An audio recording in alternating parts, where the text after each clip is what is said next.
promoted? 今のあなたの力じゃ下っ端も下っ端の位置よ。魔王様の役に立つためにも頑張って上に登ってほしいのだけど、まったく魔王様はどうしてあなたなんかを。 That's plot stuff. We don't do plot stuff until 80 hours into game. Probably. I don't know how long this game is. I wouldn't mind knowing that either. What exactly is she expecting from me? You know, she revived me from near death anyway, so it'd be good to know exactly why she did that. But yeah, whatever. Mysterious Overlord is mysterious. Well, I was a pretty good adventurer. But that doesn't seem like it's going. That's what she's after. Speak English. 魔王様の命令忘れてないわよね。 Why can't I speak the English language? So, get stronger quickly to be by her side. それには功績を高め偉くなれって意味もあるわ。ただ力があるだけじゃ魔王様のそばにははべれないからね。 Got it. Understood. 私は行くわ。これでもいろいろと忙しいのよ。 Hold up. I stop her. She tries to leave. 何？ So, what about my equipment? My money? I was good enough to make it to the Overlord after all. My equipment was first class. I also had a fair amount of treasure on me. Right now, I've just got the clothes on my back. 魔王様にぶっ飛ばされた時に吹き飛んだんじゃない？ She destroyed all the treasure too? What an asshole. She sure did. Don't I get an equipment stipend or something? I can't do anything without some cash. そこはこの私がご相談に乗りましょう。 Rakia-sama! You? はい。我がジュンギスカー商会ではどのような状況の方にも対応できるように様々な仕事を用意しております。 Provide what? Can't you just lend me the money? 我がジュンギスカー商会は個人の方相手にお金の貸し借りはいたしません。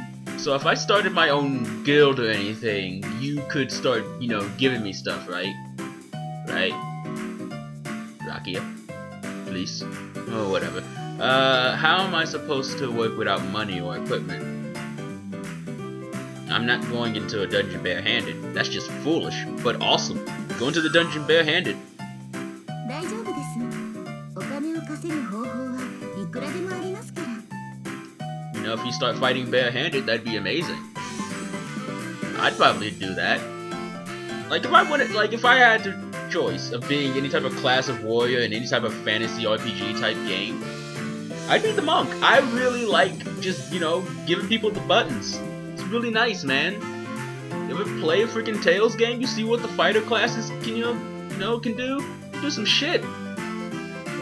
Jude can summon, Jude, for whatever. I mean, he's actually like fucking Maxwell. Think he can they have a kid? I've kind of always wondered that, Could Jude and Mila actually have a kid? I think that'd be interesting, a nice little interest. But she's technically not human. And the body she has is just kind of one that she decided just to make up. Like if we've seen Maxwell, oh yeah, that was the entirety of the prologue there. For whatever reason, they have the entire intro section, and then they do a little bit more of not necessarily an exposition dump, but a just overall dump of mechanics. They could have just started the game right off from there, but no, they decide, hey, let's switch it right back to the freaking title screen. Well, either way, let's go ahead and start the game proper. But what was I saying? Yeah, so, if you've seen Maxwell from all the other Tales games, Maxwell's just a really old bearded dude. But apparently he can take any form that he wants. This time around he just decided to be a really hot chick. So, I really kind of need to know whether or not you could do it with, pull for Jude here. I mean, he already got her. He's got Mila, but really kind of wonder whether or not he can have a kid. Because if he could have a kid, that kid would be freaking awesome. It'd be part god, part human person isn't really all that different from any other human. I mean, the motherfucker can summon meteors, but any human can basically do that nowadays. Either way, enough talking about the Tales series, or at least Killia. But this is our difficulty settings. Regular strength, extra spicy, deadly to the touch, abandon all hope. Sounds like it'd be all types of fun, but because I suck at dungeon crawler type games, I'm not very good at these first person type dungeon crawlers that this game actually is kind of like. I'm gonna go to regular strength. If memory serves, the gameplay is somewhat similar to Lightning Warrior Ratty, or for anyone who played Yumina the Ethereal, the dungeon crawler sections in that game. It's similar to that, only I think the mechanics are somewhat different. So yeah. Or the Violator Hero series, only difference is how the gameplay of the fights work in Violator Hero's case, and in the case of Yumina, and in the case of Ratty. It's the battle system is different, but traversing everything is kind of the same. So anyway, I live in the deepest dungeon under the forest of the Overlord. They call it the Residential District. There's a magical barrier preventing entry by teleportation, and you can't get here normally without fighting your way through the veritable? Yeah, whatever, fortress. Meryl told me that there's nowhere safer than behind the Overlord, and she wasn't lying. And as for how this place exists, if I had to guess, I'd say it's thanks to Rakia and the Gunguskar, Kiskuse, I don't know, court that she works for, but honestly don't know. In any case, everything a demon, big or small, needs to live can be found here. Rakia's shop deals in various goods, and there's all types of stories around it, plus rooms that demons live in. I live in one of those rooms too. Surprisingly, there's both hot water and plumbing here, but my room's still pretty pathetic. I lived much better when I was an adventurer. Anyway, excuse me, I just moved next door, and I don't think my neighbors like me. Awesome! We can't be friendly. So, the way the navigation works in this is that all of the stuff that you want to do is going to be here in the left-hand corner. The right-hand corner is just showing you your money and whatnot. You can save, look at the log if you need to. Options right there. So yeah, these things right here. Your money is how much money you have. The renown involves like when you do missions. I think they're gonna explain it when I click on Rakia's shop to continue on with the game, but I'll do it preemptively at least.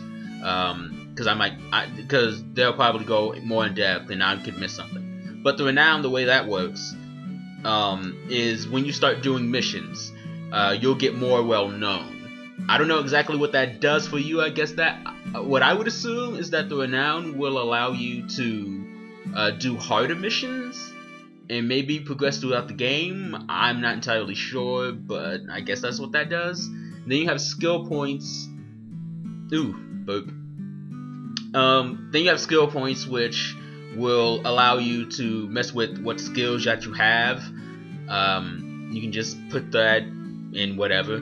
I don't exactly know how you attain skill points. I would assume you get a couple every single time you level up, or if there isn't a level up system, maybe when you kill enemies you get skill points. Not entirely sure how that works, but yeah.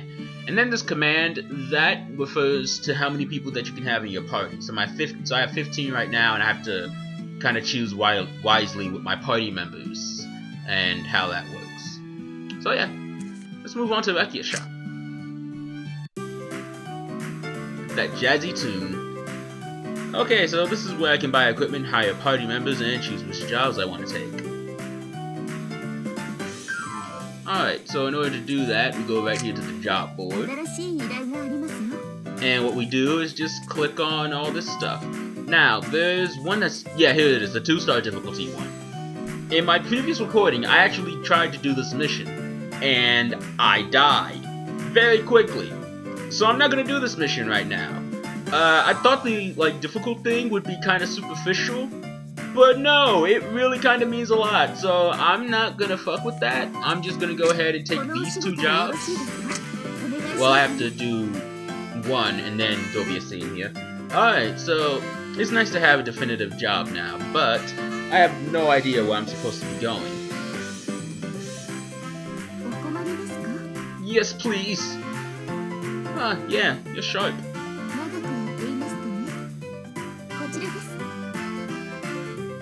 Also, it looks like she has like the Potara earring on from Dragon Ball. Is it called the Potara earring? I don't remember what it's called. You know the earring that made Vegeta? I'm pretty sure it's called Potara. But either way, she takes me to a strange place. Where are we? It's a room full of doors, although it's a little big to be called just a room. More like a world of doors. この場所は移動の間と呼ばれています。そしてたくさんある扉は移動の扉。そのままの名前ですね。If I had to guess, then はい。40って9。ダークス様たちが魔王の森と呼んでいる地下迷宮群の各地に移動できる扉です。wow, that's really useful. So the demons calls it Fozolote Shrine, and now the humans call it the Forest of the Overlord. いいえ、実はそれほど便利じゃないんですよ。But wouldn't her shrine be more indicated for her personal section within the dungeon rather than the entire dungeon itself? It's kind of weird. Huh? 基本的にほとんどの扉が一方通行なんです。You can go through, but no coming back. はい。向こうからこちらに来ることができてしまうと、簡単に侵入者を許してしまいますから。Good point. ですので、一方通行に調整されています。Meaning that you can go through, but you got to find your own way back, huh? そうなのですが、そうならないように各地に機関専用の扉が用意されています。Just for coming back. はい。専用のアイテムを所持し、特定の呪文を唱えることで解放される扉です。機関専用の扉は各地にありますが、出てくる先は一箇所で、あちらの部屋になります。She points at a particularly large door, which I would assume is this one right here. あの扉は移動の扉ではなく普通の扉です。向こう側に大きな部屋があります。A holding area. はい。選び抜かれた精鋭によって守られた部屋です。Against anybody who might somehow find their way in. はい。部屋にも仕掛けが多数ありますので、通行の際は注意してくださいね。I'm a human among demons here. 変なことさえしなければ大丈夫です。They're gonna kill me. どの扉がどこに行くかは案内看板や案内人を頼ってください。初めて行く場所には注意ですよ。大抵の場合、こちらの扉から行った場所と機関専用の扉は近い場所にありますが、場所によっては離れている場合もありますから。仕事も大事ですけど、慣れるまでは機関ルートを確認しておくのを忘れないようにしてくださいね。Got it. Thanks. いえいえ。あと、これをどうぞ。So she holds out a little charm bag. For good luck? いいえ、通信装置です。これで迷宮内のどこにいても私に連絡ができます。Ah, this is great too. The demons have this kind of stuff. I'm seriously impressed. I'll give you a call if I'm in danger. いえ、違います。You literally just told me to use it to call you for the... Huh? 地下迷宮内で私に依頼がある際、ご使用ください。But if I need help, like if I'm getting stabbed in my face and I try to call you to help me out, you're not gonna help me.